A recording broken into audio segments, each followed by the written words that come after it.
ချင်းပြတ်သွားပြီကွာဒီနေ့ခီးရတော့ချင်းဖြတ်တာလဲအခုမှပဲပြီးရဗျာချင်းပြတ်သွားတာဒါကတော့ပန်ကလရေတခွန်ပါခင်ဗျာလာလိုက်တာကွာနောက်တနေရဟိုမော်နေပါပြီးခဲ့တဲ့အပတ်တုန်းကကျွန်တော်အနောက်ဘက်ချမ်းကိုခီးထွက်တယ်ဒီကတော့အရှိဘက်ခီးထွက်မယ်ဗျာ9 နာရီခွဲနေပါပြီစထွက်နေပါပြီခင်ဗျာဒီနေ့လဲခီးသွား3ဖော်ပါပဲပါကျဲနဲ့ဟူခုံးနဲ့ပါဆဲနဲ့ကျွန်းဟူခုံးနဲ့ရေထမ်းသမားနဲ့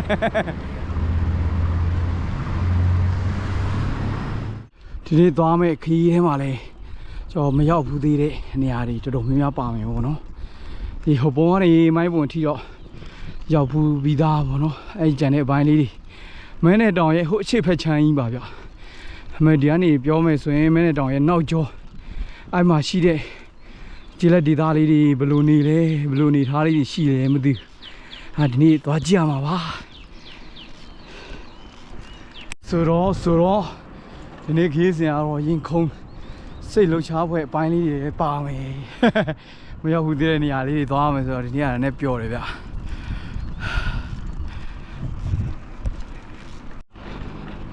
ဘျူးကြည့်တဲ့ခီးစဉ်ကတော့ဆောင်းတွင်းလောက်ဖြစ်သွားတဲ့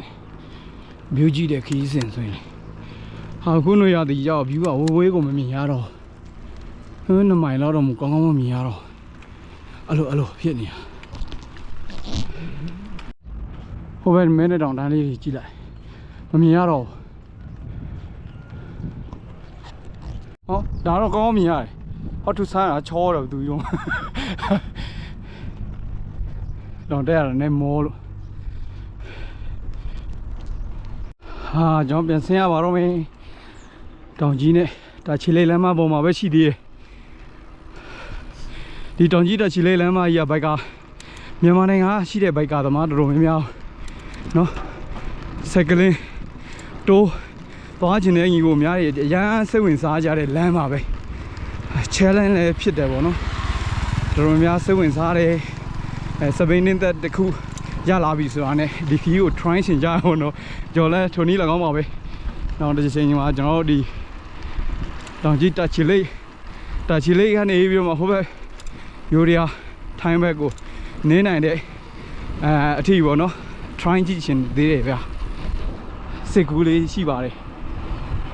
ဒါပေမဲ့ဖြစ်မရောက်သေးပါဘူးစီစဉ်နေရတော့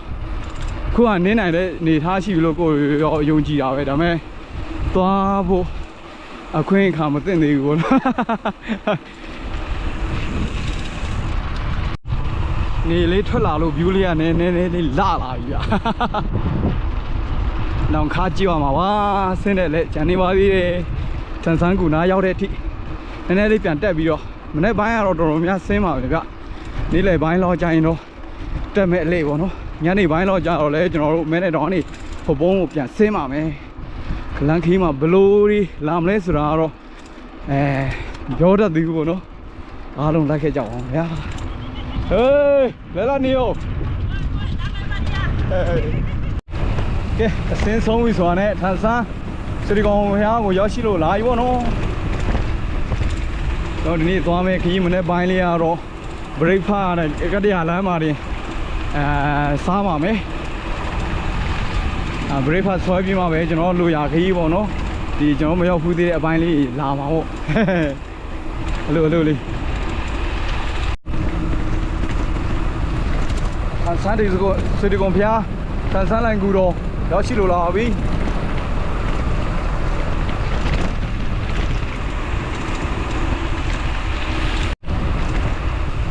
ထန်ဆန်းရောက်ရှိလို့လာပါပြီ9 နာရီကွက်တိပါခင်ဗျာ1 နာရီနဲ့မိနစ်30လောက်မောင်းလာစီးရတယ်ဗျဒီစပိန်နဲ့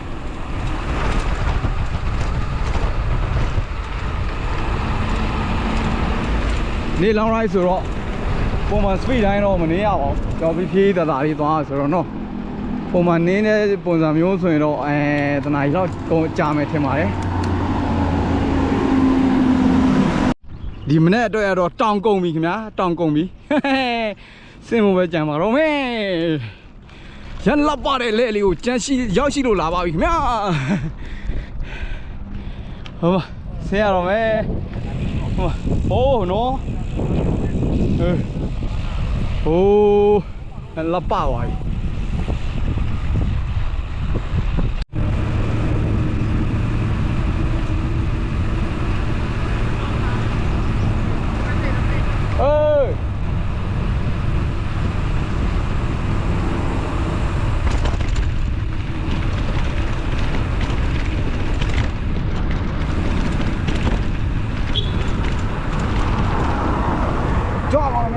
ကြောက်ပါ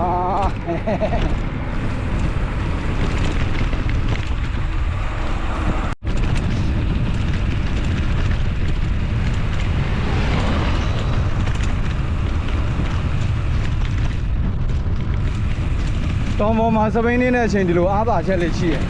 အတက်ကတောလျှောက်ယုံဒီနားအစင်းတဲ့အချိန်မှာကြောက်တောလျှောက်နားပေါ့နော်စပိန်ပေါ်မှာနားယူလေးတွေကြည့်အဲ့ဒါတောင်ပေါ်ရဲ့အားပါချက်လေးပါ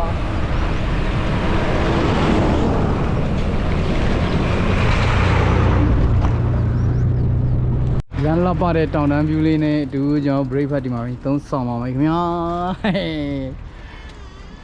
9နာရီနဲ့24မိနစ် breakfast ဆွဲမယ်ပြီးရင်တော့ညမ adventure ဆန်တဲ့နေရာလေးကိုဆက်ဒိုးမယ်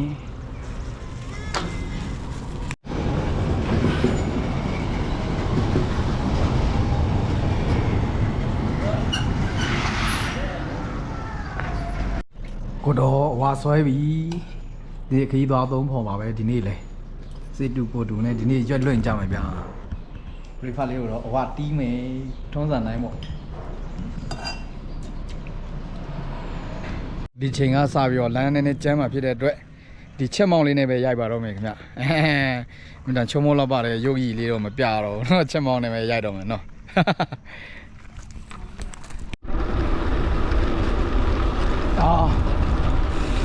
တောင်ကြီးနဲ့တာချီလေးလမ်းမပေါ်မှာပဲရှိပါသေးတယ်လမ်းခွဲအောင်မရောက်သေးပါဘူးခင်ဗျ7နာရီမိနစ်30ဝန်းကျင်မှာကျွန်တော် breakfast ဆွဲပြီးတော့ပြန်လဲပြီးတော့မှထွက်သွားလာပြီပေါ့နော်လမ်းခွဲရောက်တဲ့နေရာမှာဆက်ရပါတော့မယ်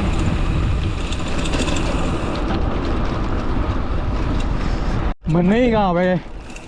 ရန်ကုန်ကစက်ကလစ်ကိုချင်းစာဒီရန်ကုန်ကနေတာချီလေးကိုနင်းသွားတာဗျကျွန်တော်ဒီဟိုဘုံမှာတော့တွေ့လိုက်သေးတယ်တယောက်တည်းလစ်သွားတာတော့တတိကောင်းတယ်လို့ပြောရမယ်ကျွန်တော်တော့မသွားနိုင်သေးဘူးဗျာသူကရန်အားကြရန်ကုန်ကနေပြီးတော့စပိန်နဲ့ထွက်လာပြီးတော့တာချီလေးတင်နင်းဖို့ဒီနေ့ကဘယ်နာရောက်နေလဲမသိဘူးမနေ့ကလေးကမနေ့ညနေ9နာရီ4နာရီဝန်းကျင်ကနန်ဆန်ရောက်နေပြီလို့ပြောတယ်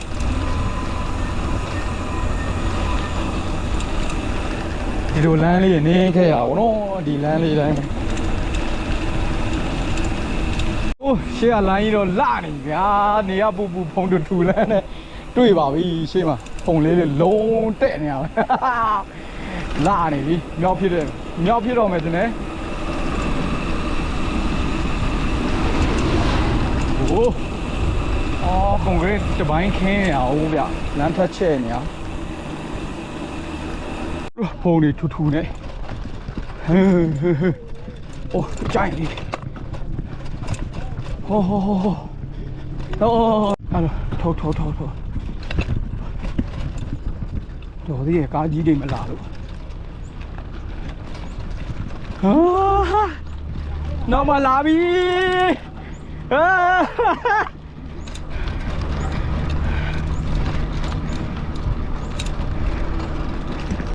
အလို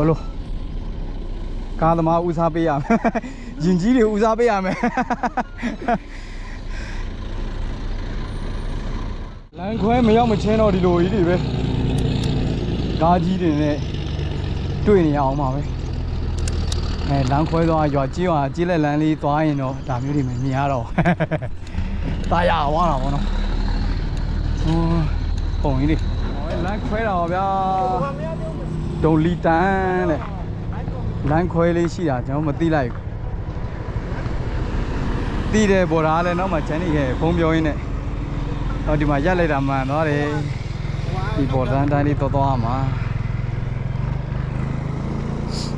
တက်လာနေတဲ့စတင်ပြီးတော့မိတ်ဆက်နေပါပြီ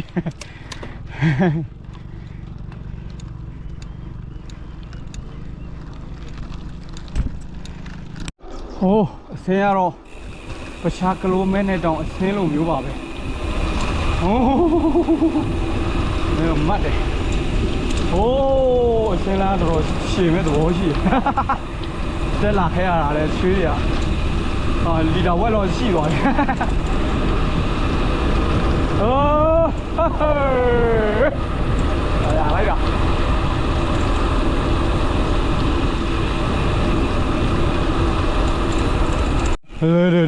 နေကြားစနေနော်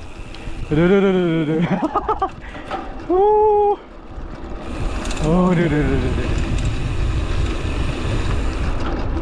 ဟိုစင်ရွာကျိုးဆိုပါဤ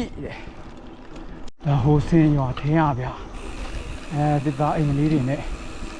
ဒီဘက်ကမဲနဲ့တောင်အိမ်ပုံစံမျိုးလေးတွေဒီသားအိမ်အများကြီးရှိသေးတယ်မဲနဲ့တောင်တကြောလောက်မှာပဲလူသွားလာများတယ်ဒီဘက်တကြောကြတော့ဒီတက်ခံလွဲလို့တနေ့ခီးသွားဧည့်သည်တွေပါညာအရောက်ပေါက်နေပါတယ်ဗျကျွန်တော်ဒါပထမဦးဆုံးပဲပထမဦးဆုံးဖြစ်ပါလိမ့်မယ်ပထမဦးဆုံးဖြစ်ပါတယ်ခင်ဗျ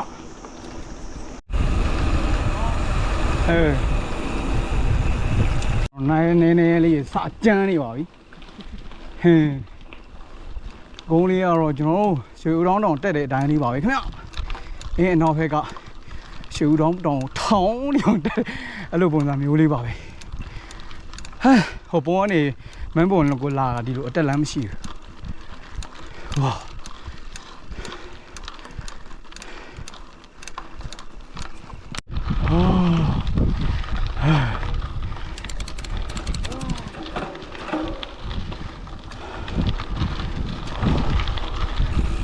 အောင်မြင်တကောတော်တော်မတ်တယ်ကော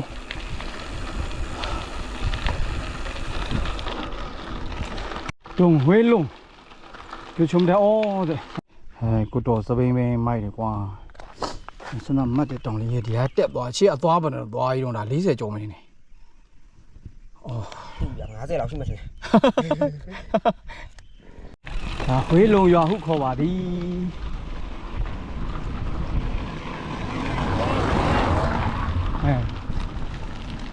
ဝေးလုံးရွာပါဗျာကျုံရင်းလွေဖို့แล้วน้ำกามั้ยนี่อ๋อရှေ့တောင်ကြီးအတက်ကြီးကိုကြည့်ပြီးတော့အီနေပြီဟိုကြည့်အိုးတက်တာရိုးတက်တာမဟုတ်ဟောအဲ့လောက်ထိတက်တာလားကြောက်တော့ပါဘူးမဲနဲ့တောင်တက်နေကြဆိုတော့လေ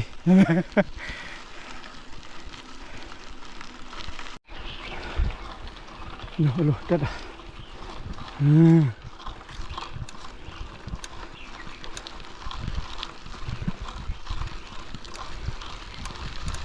ဟလိုတက်အောင်မယ်နှုတ်ခွန်းဆက်ပါတယ်ဟိုတဲ့ချဲမွေးตะกองทางตะกองล่างตะกองทางเจ้ากาแต่มานี่ลงสมดงห้วยลงโพช่างโพแสงเส้นส่งไปแม่จ้าตายเล่นเส้นเอวน่ะติมาเพี้ยวสีอ่ะเพี้ยวมาချက်စင်းနိုင်ချီရခိုင်လုံးများတော့ဘောတော့ဒါလိမ့်ရင်ပြောတာပါသူခေးလေးရှင်းဘာမှဖြစ်ဘူးကတ်ရပါတယ်စီလေးနဲ့ဆွဲဟာ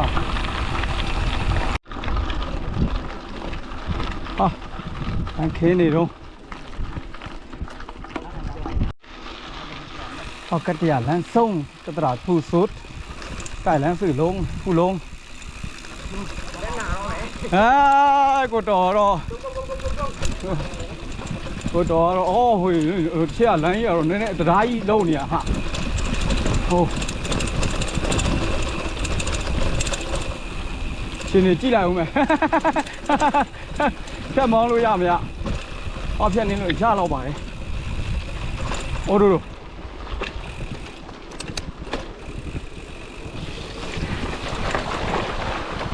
ရတယ်ကိုတော်ဟေးဟေးအမျိုးကဒါမျိုးလမ်းကချက်မောက်မကယ်လို့မရအောင်ဒီမှာအစင်းလည်းကျန်းကြောအစင်းကျန်းကြောက်တုံးကြီးလည်းအကြီးတွေကျွတ်အဲ့လိုမျိုးလက်ကင်ပြီးတော့ဘလို့မှရိုက်လို့မရတော့အဲ့လိုမျိုးလမ်းနဲ့ရ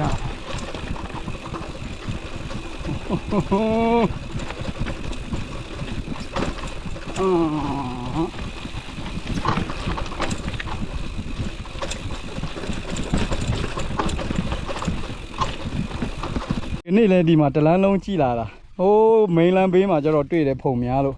ဒီမှာတောရရောက်ပြီဆိုတော့ဖုံနည်းနည်းနဲတယ်ခူးစားလိုက်ပြီဗျကျော်လားဟိုးဖျက်တမ်းတယ်ဖယန်းအုပ်စုဆိုမှဖယန်းကြီးအုပ်စုစနဖယန်းလေးဒါဖယန်းကြီးဟောဖယန်းအုပ်စုရဗျာတော့ခရီးကတော့ရှည်နေပြီဟောလမ်းဘေးမှာရှင်းရမယ်ကျင်းတယ်လို့ပဲလမ်းလိုက်ခေါင်းမှာဆင်းတော့မယ်ကျန်းပလေးစီ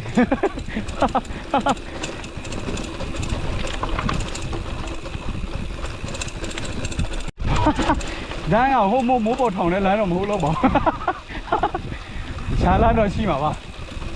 ဖေးသားကြီးဒီနေ့တော်တော်ခုံလာပဲဟာဖေးသားကြီးခုံချက်ကတော့ကွာ9 plus လောက်ရှိတယ်9 plus 1လောက်ရှိတယ်ကွာခုံချက်ကတော့ဖေးသားကြီးတော်တော်ခုံလာပဲသားကြီးဟောလမ်းတခြားတစ်ပြင်လမ်းရှိပါခုနမိုးပေါ်ထောင်တဲ့လမ်းပဲတန်းတွေ့ညာကားဘလို့တက်မှာဟုတ်တယ်ဟာ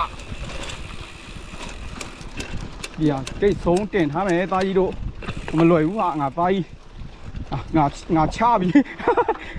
ငါဆင်းပြီလို့တက်ရပါတယ်သားကြီးတို့ချိန်မပြတ်ပါစေနဲ့လို့ဆုတောင်းပါကြောက်ကြမ်းနိုင်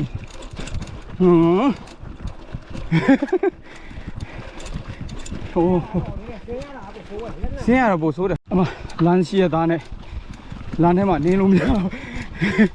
လမ်းဘေးကနေပဲပတ်တက်နေရရောင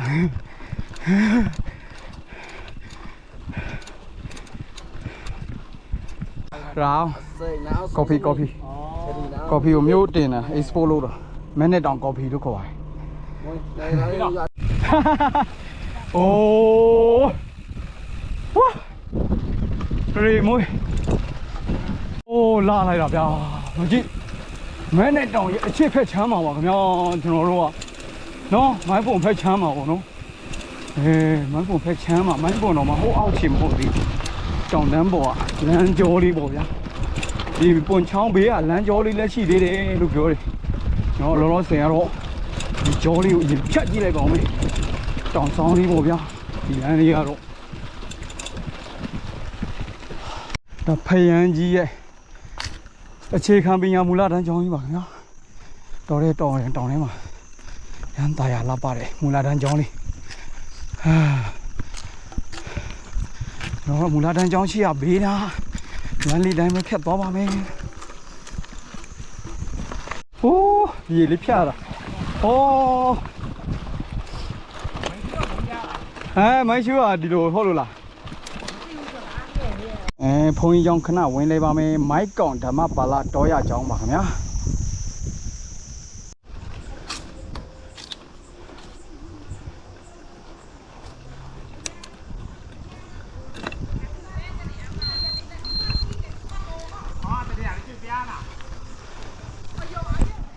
ဒီမှာရေအားလက်စစ်နဲ့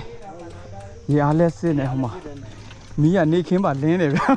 ကျွန်တော်မြို့ထက်တာသွားရင်နော်စားသွားရင်တကွက်ဟိုမှာမီးလင်းတယ်မီးတွေနေခင်းလဲထုံးပေးနေရသူအားထွက်နေဆိုတော့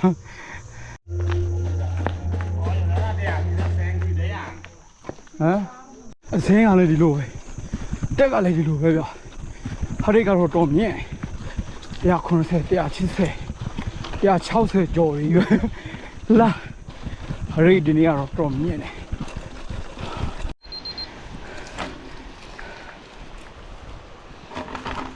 နောက်တပုံတော့ရပ်ပြီကိုတော့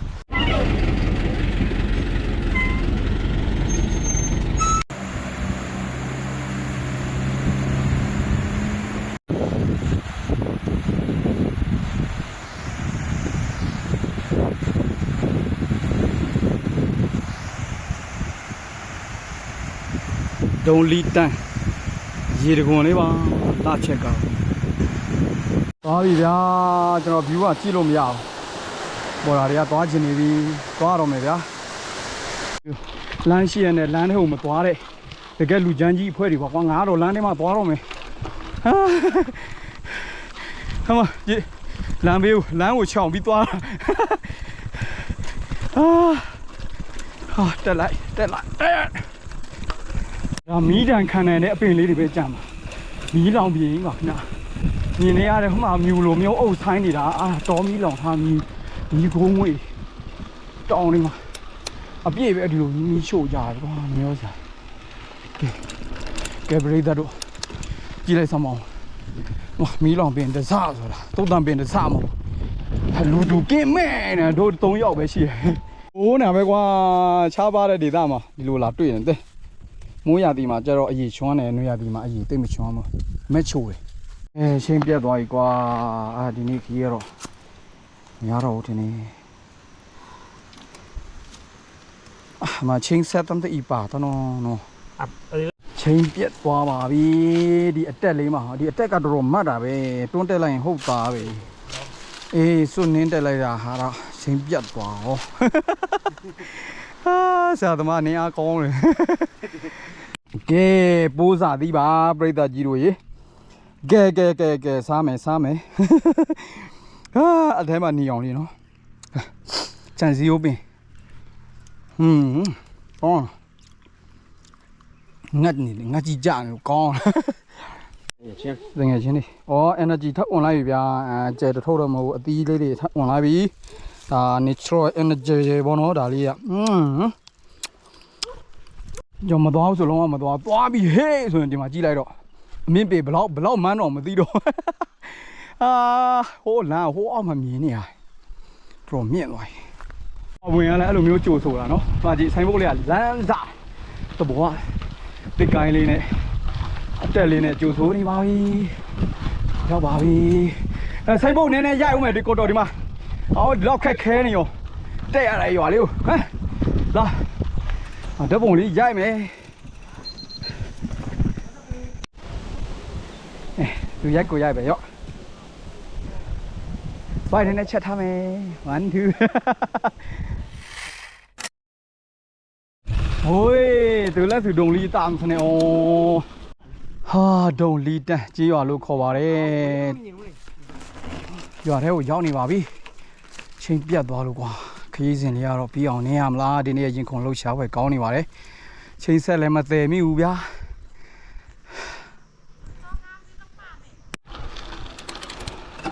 Big up điện lên coi hòn.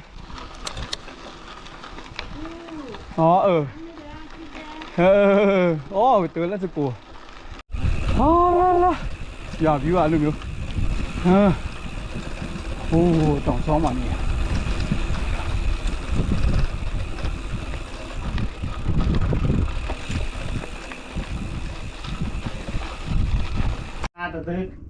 Tình ngắn giỏ chỉ dạ.